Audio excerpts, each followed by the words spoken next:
Hey YouTube, this is Jaden Storm coming at you in Team Shadow Strike, and this is going to be a video that's going to cover a lot, because if you notice the way I entitled this video, it's just Paladin discussion. Now, what I mean by that is I did my Gear Chronicle discussion because I didn't really discuss a whole lot of Gear Chronicle prior because of everything that came up with me.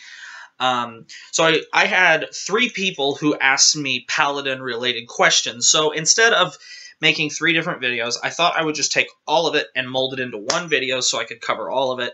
And I hope this was a good idea. It seemed like a good one to me, so I hope the 3 people who commented, are okay with it. I hope that I cover all your questions. If I don't, you can leave a question below, and as always, I will always answer it. So I'm going to give a shout out right now to these 3 people. The first person is Mark Cauldron. The second is Darkfighter CK, and the third is Apocalyptic Symphony. So the 3 of you guys, thank you very much for your feedback and your questions. This is why I tell you guys to leave me suggestions. I make videos that you guys suggest. I want to make you happy. So, So first off, I'm just going to talk a little bit about what all 3 of them asked me to talk about, and then I'm going to just elaborate. One thing I want to discuss before I get too much into this, I want to give a shout out to one other person, Dan0940. He asked me to do a discussion video on Neonectar. So if you are a fellow Neonectar player like Dan0940, please do not take this as an insult. I do not know a whole lot about Neonectar at all. I've built the deck on 2 separate occasions, and both times the Neonectars took a flowery shit on me. So I can still give you guys what you want. It's just going to come a little different. You guys have heard me mention my friend named Ryan a lot, fellow Shadow Strike member, and he has decided to start making Vanguard YouTube videos. In fact, he's already made one of his Oracle Think Tank Stride deck. I will put a link to the description below. He is going to be doing a couple of videos and be doing guest uploads on my channel, so he can introduce himself to you guys, and please, as a favor to me, will you guys please show him the same support that you've always given me. He knows the Neonectar clan better than anybody I've ever seen, so Dan0940, it won't be coming from me, but it will be coming from someone who I do trust his opinion very well, and he knows more about the Neonectar clan than anybody. So there will be a Neonectar discussion video as well. So do not worry. But back to Paladins. So first off, Mark Cauldron asked me about Liberators. He said, do you think Liberators will get any more support? Well, here's my thing about this. I am still waiting to see how they're gonna connect the 2 seasons. I don't think Gaillard, Kai, Aichi, and all of them are just gone. I don't think they're just not going to I think they're going to return. I think they're just waiting for the best moment to bring them back. If you watch the Japanese, which I'm assuming a lot of you have, so spoiler alert, at the end of Season 4, you hear that Gaillard invited Kai to go to Europe. So that tells me Gaillard and Kai are together. You know, they're in the same region, so I'm assuming they're going to tournaments together, they're hanging out, they're probably best friends by now. Because, to be real honest, I saw a lot of parallels between Kai and Gaillard. So I'm assuming they're going to come back, because Gaillard, out of all the Quarter Knights, I think was the most popular. So I think it's safe to say that if you see Gaillard mentioned or pops back up, and he already has popped up kind of in the anime, he's been seen on a poster. So to me, that tells me that there's a very good possibility. I think that's Bushiroad giving us a hint, going, if you still have your Liberator stuff, I'd hold on to it if I were you. So if you built, say, the Blue Flame deck or the Monarch Alfred deck, I suggest you hold on to that stuff, because that tells me that Bushiroad is planning on doing something else with Liberators. Of course, obviously, I think the most popular the Liberators have ever been is the Blue Flames. I think it was the best form of Liberators there has been. So maybe we'll see more Blue Flame support. I'd hope so. I loved the Blue Flame archetype. I still do. I still think it's for me, just because I happen to have it right here, I did a deck profile on my Blue Flame deck for you guys a long time ago, and I still think this deck can actually be a pretty, I don't think it's tier 1 anymore. It used to be a tier 1 deck when we were just in Legion format, but now that we've gotten into Stride format, there really isn't a whole lot of Stride units that this has available to it except the Cray elements until March 30th, which by March 30th you can only play cards that associate with one clan. So if you're playing Royal Paladin, for instance, you can only play Royal Paladin Stride units unless you are playing Link Joker. You may play cards from other clans, so if you're playing a Glendios deck, that's fine. Or if you're playing a Royal Paladin Majesty Lord Blaster deck, you can play 4 Shadow Paladins, so obviously Blaster Dark. So that's that. But that's how I think that's going to work. But, you know, I just don't... I don't see Bushiroad showing us Gaillard, them mentioning him, and not doing anything with him. So that means Gaillard's going to come back into the picture hopefully soon. It'll be nice to see Gaillard as a, you know, as a protagonist instead of an antagonist, because even though, you know, a lot of people will argue that Gaillard wasn't an antagonist, he was just doing what Aichi asked him to do. But I'm hoping Gaillard comes back. So Mark, I'm hoping Liberators are going to get some more support, because I do like Gold Paladins. Especially the Liberators. I think that's the best version of Gold Paladins that there is, and as hard it is for me to say that, because I really do like the Ezels, but I do think Liberators will be back.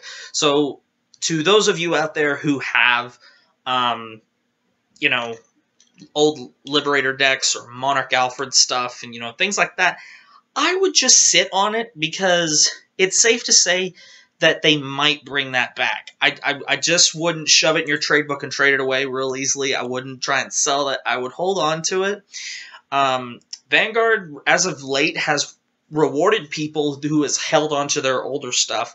So I would just kind of follow that train, unless you are dead set on never wanting to play that kind of thing again. So, because I mean, there's a lot of cards that we've seen that when they come out, they're expensive, and then they fall off the grid, and then the people who spent all that money on those cards decided they didn't like it, and then they're like, okay, I'll get rid of it for nothing.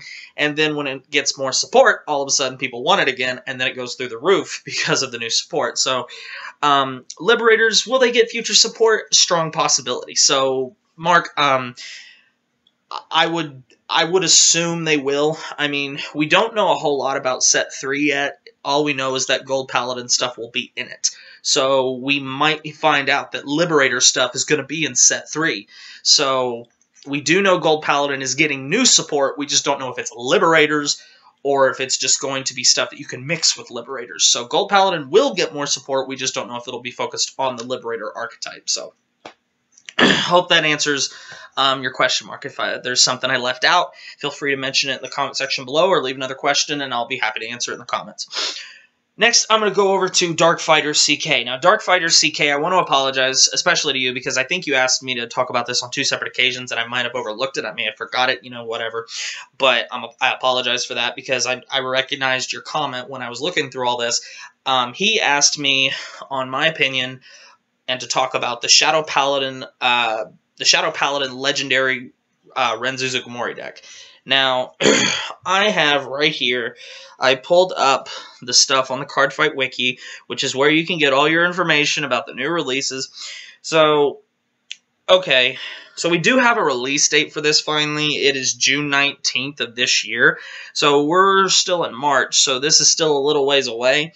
So, you know, you Shadow Paladin players out there, you know, shout out to my friend Frank from Team Andanger, my friend Zach, and any of you other Shadow Paladin lovers out there. I believe Dark Moon Tamer, I believe you're still a Shadow Paladin user. So you guys out there who do use the Shadow Paladins, I even think my friend Ryan does like the Shadow Paladins, you know, so... But you Shadow Paladin players out there, you haven't gotten support, you haven't seen new support since the extra booster, and that was the Abyss fucker. And to be real honest, I still don't think it was better than Raging Form. Now, That's a matter of opinion. But I think if you look at the card as a whole, you don't take into account Legion, the action of Legion. I think Raging Form was more threatening. Also, it let you conserve Counterblast because with... And also, the reason I didn't like Abyss, and guys, I actually have 2 Abyss and 2 Blaster Dark, and I was thinking, should I just go ahead and buy 2 more of each and just finish the damn deck? I honestly, I even had a Legion Rare Abyss fall into my lap, and I was just like, you know what, I just don't want to build it. I just don't like it. You know, for some people it works, and that's fine. But, you know, I just don't... I don't like the card telling me I have a time limit on their skill. And with Abyss, the turn you Legion is the turn you have to use the skill. And I don't like that. You know, maybe I've been spoiled because I'm a Kagero player, but I don't like being told you have to use the skill now. Because if Abyss is all I have, and I want to get more cards back to the deck, but I'm not prepared to use the skill, then it's kind of like you're screwing yourself still, and you're not gaining that much from it. So, now, the only thing that we know, this is what it says, the Dark Renzu Sugimori is the first Legend deck released in the Japanese format, which obviously is going to be released in America as well on June 19th. It is being released in place of a G trial deck that was originally to feature the Shadow Paladin. So they were originally obviously going to push out just a regular trial deck, but now it's going to be called the Legendary trial deck. So under contents, we know it's going to be a constructed deck consisting of 54 cards, which includes further support for the Shadow Paladin clan. Well, duh. Includes 1 limited edition Renzu Sugimori storage box for the Japanese, because Bushiroad hates Americans and doesn't like to treat us as equal. Thanks a lot. Includes 1 60-piece limited, basically 60 limited Renzu Sugimori sleeves, but we don't get that either because Bushiroad doesn't treat Americans as equals. It includes 1 limited edition Renzu Sugimori special deck holder, which I guess we do get that, so I guess we don't get the whole chocolate bar, we get a Hershey's Kiss, and yes, I stole that quote from Chris Rock in The Longest Yard. Includes 1 limited edition Renzu Sugimori Fighters counter, woo-hoo. To me, those just get annoying. Those little cards that say plus 5k, I don't know who the fuck uses them.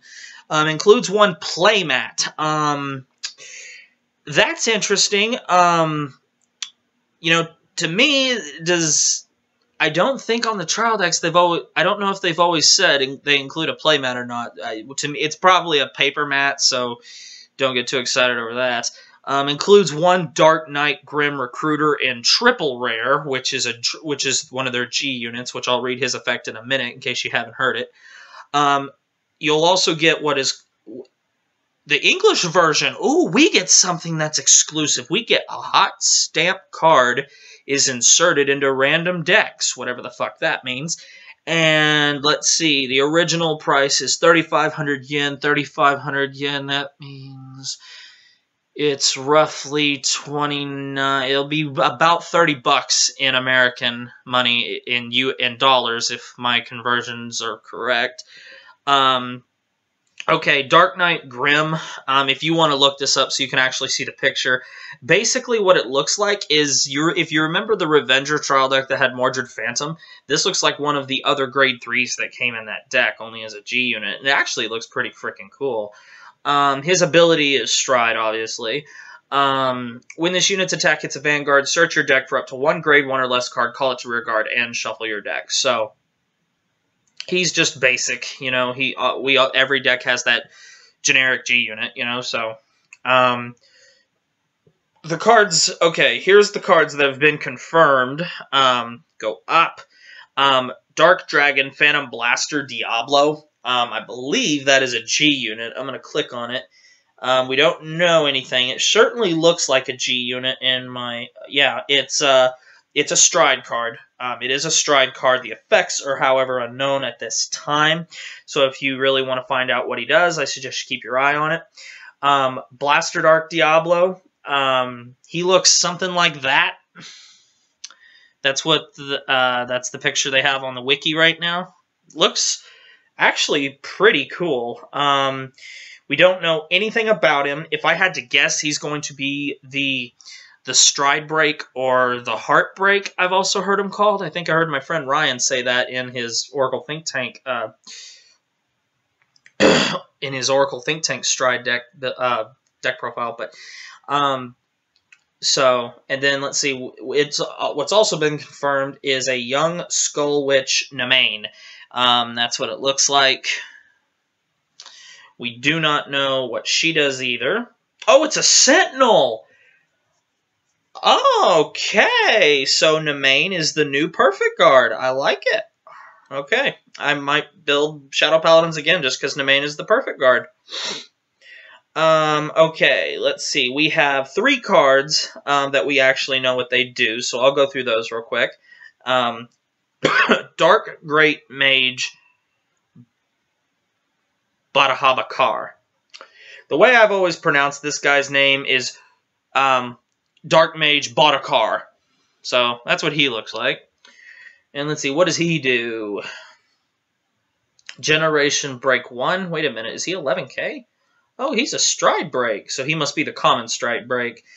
Let's see, Generation Break 1. When this unit's attack hits a Generation Break 1, Counterblast 1. When this unit's attack hits the Vanguard, you may pay the cost. If you do, search your deck for up to 1 grade 1 or less rearguard unit and call it to the rearguard and shuffle your deck. Okay, that's fine.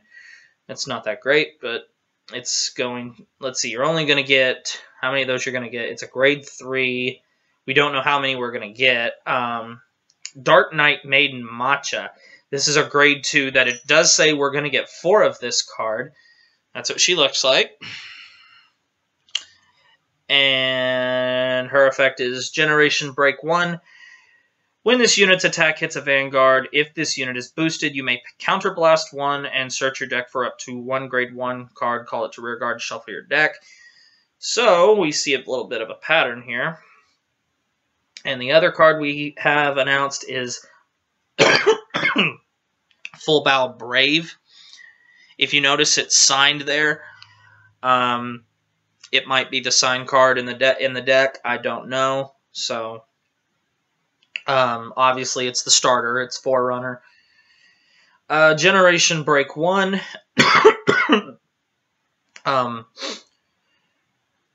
Counterblast 1 and put this unit into your soul. Then search your deck for up to 1 card with Blaster in its card name. Reveal it to your opponent. Put it into your hand and shuffle your deck. So it's not bad. That's all we know about it right now, guys. That's all that the information that we're given. So for the Shadow Paladin Legion deck, that's all we know. Which, you know, it's not released. I'm going to double check the date. It's released in April for Japan. So whenever you see the rest of the deck list come out in Japan, you can almost guarantee that it'll come out. The card list for us will be out by that time then too. And it doesn't come out for us until June 19th, which is also when G-Trial Deck 5, Fateful Star Messiah, and Fighters Collection 2015 will be released as well. So there's an update for you for that. And then Booster Set 3 in Japan is released on May 29th. So if I had to guess, Booster Set 3, G3 will probably be released probably July, would be my best guess, but, who knows. So, Darkfighter CK, sorry about the delay on talking about that, but I hope I answered all your questions. I hope I covered everything that's been announced about it. So, that I thought, I'd go ahead, and since Paladins, I mean, this is where it's going to connect right here. And this was Apocalyptic Symphony, which, by the way, that sounds that sounds like the perfect song to play for like a vampire movie. I like that. I don't know. I like those two words together. Apocalyptic Symphony. I don't know why. Excuse me, guys. God. Okay, he asked me. I'm gonna pull it up because his comment was rather long, and I don't remember. I want to make sure that I get all his points here. Okay, great video. What's your thoughts and feeling on the new Paladin skills? Royal Superior Call Grade 2, Shadow Superior Grade 1, and how you feel this will affect the way it has played previously. Well, fuck.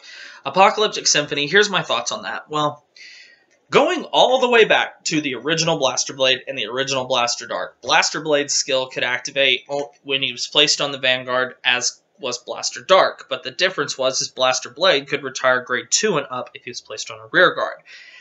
Then you go up to Blaster Blade Liberator, and no wait, then you go to Blaster Blade Spirit and Blaster Dark Spirit.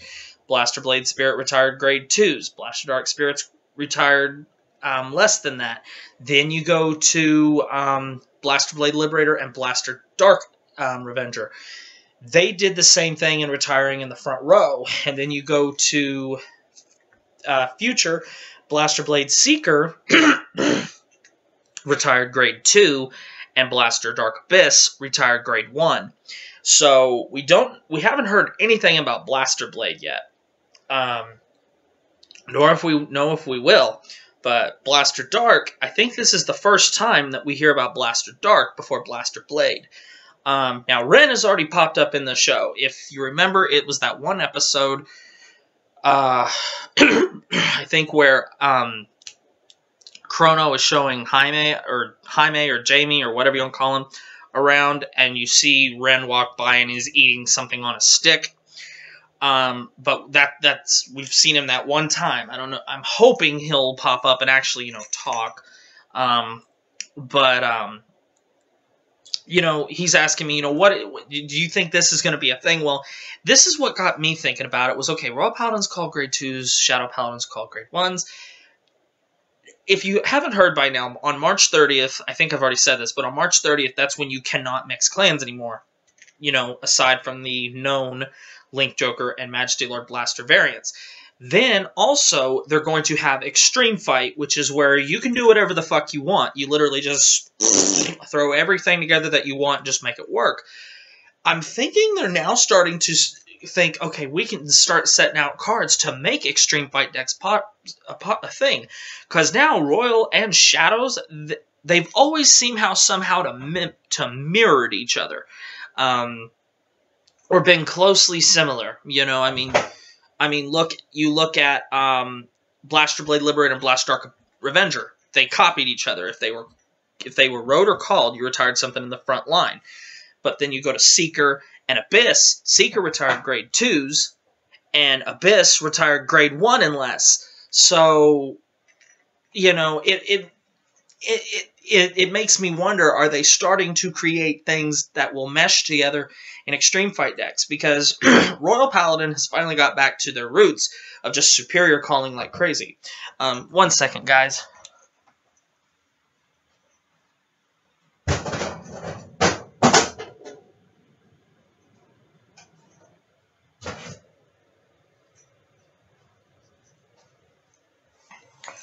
Sorry, guys, something fell off there. But anyway, so it makes me wonder, okay, are they starting to figure out, okay, if we're going to start doing Extreme Fight, then we need to build things we need to create things that people will want to mix.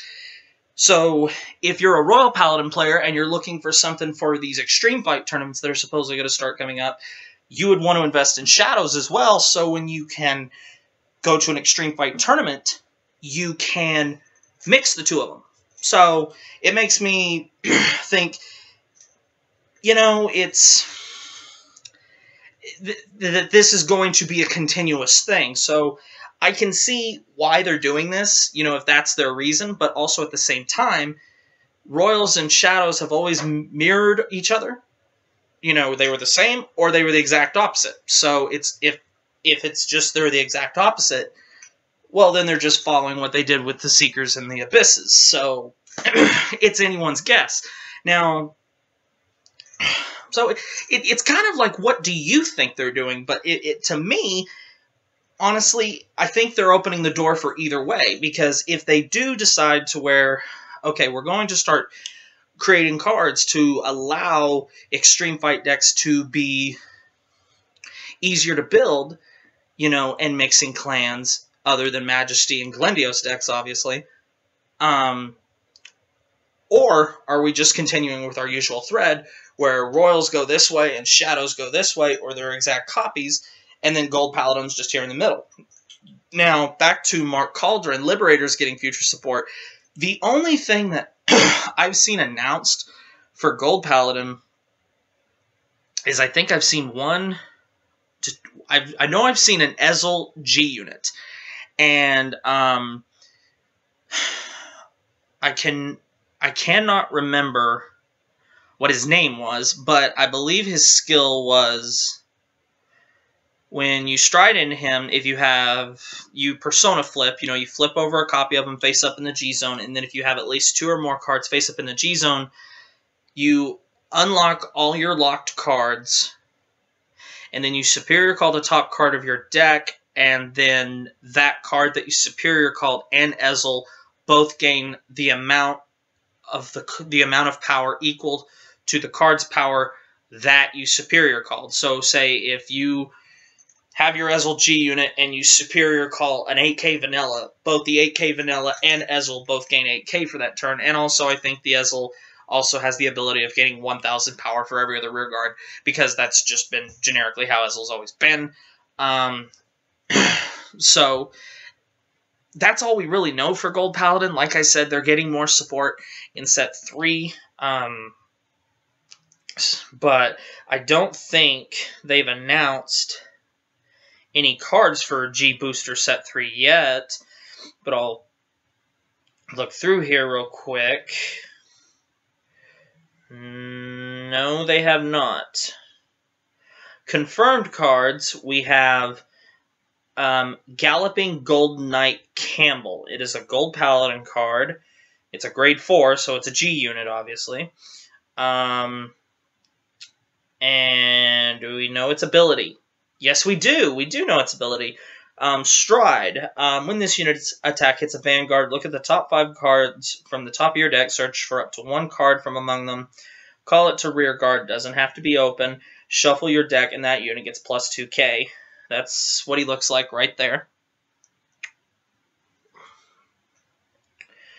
The other card, wow, I freaking love that the cover. Look at that. That's actually really cool. And the other confirmed card is Lady of Battler of White Dwarf. It's a Link Joker card. We don't know its grade. Is there a picture? Nope, not even a picture. So, while we're here, let's go and see if they have anything for the Link Joker trial deck since I'm here. Since I like to keep you guys up to date on what's announced. So let's go to the Link Joker trial deck. Is anything announced yet? Absolutely not. Oh, Neon Messiah is. What is it? Oh, Neon Messiah. Look, they show you the picture, but then under that effect is secret. They won't tell us, you bastards. So we're kind of still in the air there. But what it tells me is they've already announced the G unit Ezel that's going to unlock everything.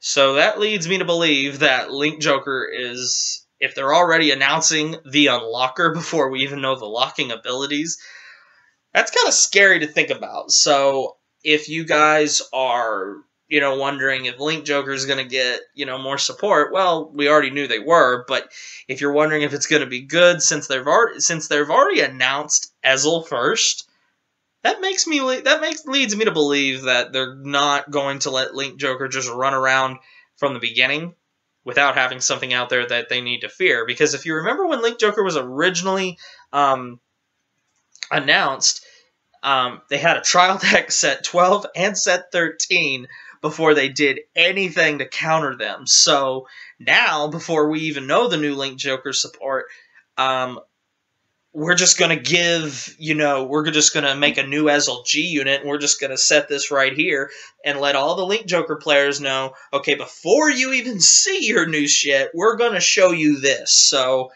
Paladins as a whole, they all got strong support. Because the way it's usually been is, okay, look at Season 2. Gold Paladin got a shit ton of support. Like a shit ton. Royal Paladin got none. Shadow Paladin got none, obviously. Well, because, Okay, well, look at Season 3. This will be a better example.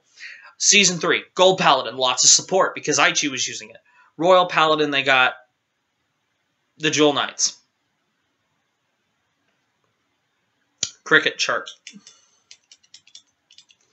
Then you look over at the Shadow Paladins. They got Revengers, they got Raging Form, then they got Drag Ruler, so they got a lot of support. But then you go over to Season 4, and Royal Paladin's got a lot of support. Shadow Paladin got some support, and Gold Paladin got a lot of support because of Gaillard. But in this one, we haven't seen the main Shadow Paladin user, Ren, except, a 5-second glimpse of him. We haven't seen Gaillard, except a 5-second glimpse of him. And we haven't seen Aichi, except a 5-second glimpse of him. And all three of them are getting really good support. Because in my opinion, Xion and the Royal Paladins that he uses, that deck's actually very, very, very good. I did get to playtest the deck build that I put online for you guys, and it worked out very well, despite having to play those Jewel Knights. And then you look at, yes, that's meant for somebody. That's another shot at Dark Moon Tamer, because I just can't stand the Jewel Knights. I'm sorry, guys, to anyone out there who's Jewel Knight players. I just don't like them, and I am disgusted that I'm having to use them. But I will admit, Ashley did her job the other day when I playtested her. She just sat there for a turn and then let Altamile ride on top of her. Giggity. So, I can see what they're doing. They're not... Normally, out of the three Paladins, one of them gets super juiced, one of them gets damn close to the other, and then the other one just kind of gets a little support so the players of that clan can't say, well, we got nothing. This time, all three of them are getting really great support, because you look at the Royal Paladins, they're getting Altamile, they're getting amazing G units, they're sticking with their Superior Calling and Superior Calling Grade 2s. Then you look at the Shadow Paladins, and we're seeing, okay, they're going to Superior Call a lot of Grade 1s, and then they're going to get Blaster Dark Diablo, and they're going to get this Phantom Blaster Diablo. And then the Gold Paladins, we don't know much about what they're getting, but we already fucking know that they're getting a G unit that basically unlocks every lock card that you have. So that tells me that all three of the Paladins are going to be on equal grounds, which is finally nice, because I'll admit, I think the stretch that Gold Paladin had specifically was pretty stupid, because ever since that Ezel card came out in set 6, I believe, original Ezel, Incandescent Lion, Blonde Ezel, they never slow down. Because set 6, 7, I think 8 didn't have any, but 9, 10, 11, every set had Gold Paladin for a long time, with maybe one in between that didn't. So it's nice to see that all the Paladins are finally getting some love, because I do like all three of the Paladins, and I'm probably going to build the new Shadow Paladin deck, because there hasn't been a Shadow Paladin deck yet that I haven't built. I'm definitely going to be, obviously I've already built the Royals, I'm definitely going to build the Gold Paladins, mainly just for the Ezel. I've always had love for Ezel. And Mark, I really do hope that the Bluish Flames, maybe if they drop the Liberators and just make them Bluish Flames, I would like that. I really wasn't a fan of the Liberators becoming Bluish Flame Liberator. I wish it would have been Bluish Flame, and that's it. I wish they would have made it a complete separate archetype. I really do. But, I can also see why they didn't. So, anyway, guys, that's all I have. I tried to talk about all the new Paladin stuff that we know about as of this moment. I hope that you guys found it helpful. I hope I answered your questions. I hope I hit all the main points. If there was a point or question or release that I've missed, feel free to put it in the comment section below and let everyone know. If there's another question you have, be sure to leave it below and I will answer it. Always leave feedback, guys. Always, always, always, always leave feedback and let me know what your thoughts are. That because when you guys leave me comments, that's how I know when to make videos and what I need to talk about. So I'm going to give a shout out to these three guys one more time: Mark Cauldron, Dark Fighter CK, and Apocalyptic Symphony. Thank you for your feedback. I hope I gave you three specifically, since you asked for a video talking about one of the topics in this video. I hope I answered your questions, and I hope you enjoyed it, and I hope you all enjoyed it. So make sure in the comment section below, guys, you leave me feedback. Make sure you rate, comment, subscribe, thumbs up this video, share it with your friends, and I'll see you next time.